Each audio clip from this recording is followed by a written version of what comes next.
Hi, I've worked in industries such as hairdressing and disability support. Why aren't these industries valued and paid respectfully for the critical work they do looking after our society's most vulnerable people?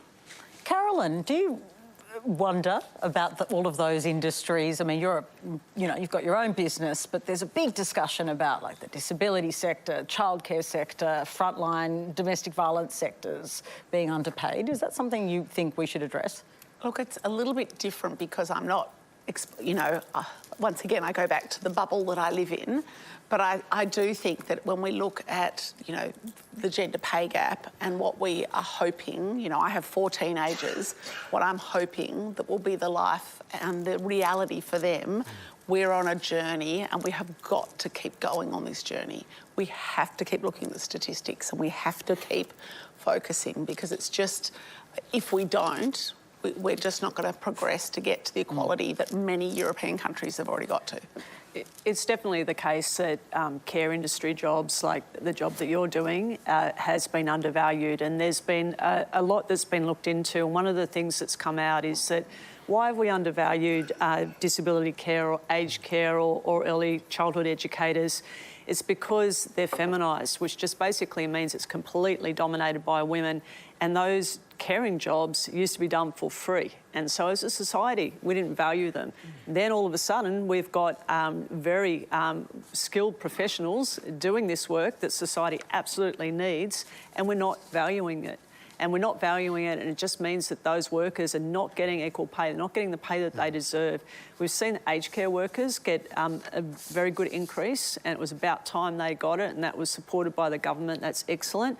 And it's got to be early childhood educators, childcare workers that get it next. Can I ask you a specific question?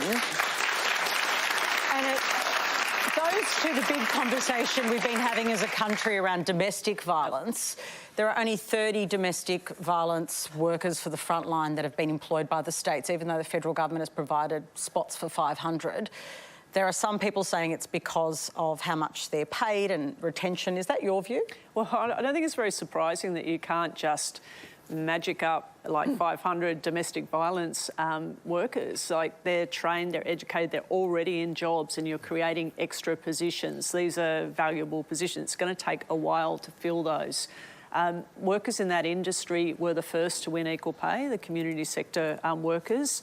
They're paid a lot more than their other counterparts, of course, and we would always say they should be paid more, but I'm not surprised that it's hard to recruit those workers because we've got a skill shortage, and those are hard jobs, very hard jobs. Okay, so do we need to pay them more? Of course we should pay them more.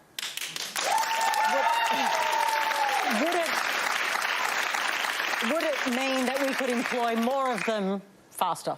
No, I question that. Like, it takes time to train people up, it takes time. There's, a whole demand for people in this area right across, hospitals and the community sector elsewhere. I don't think it's surprising it takes a while to find skilled workers. Okay.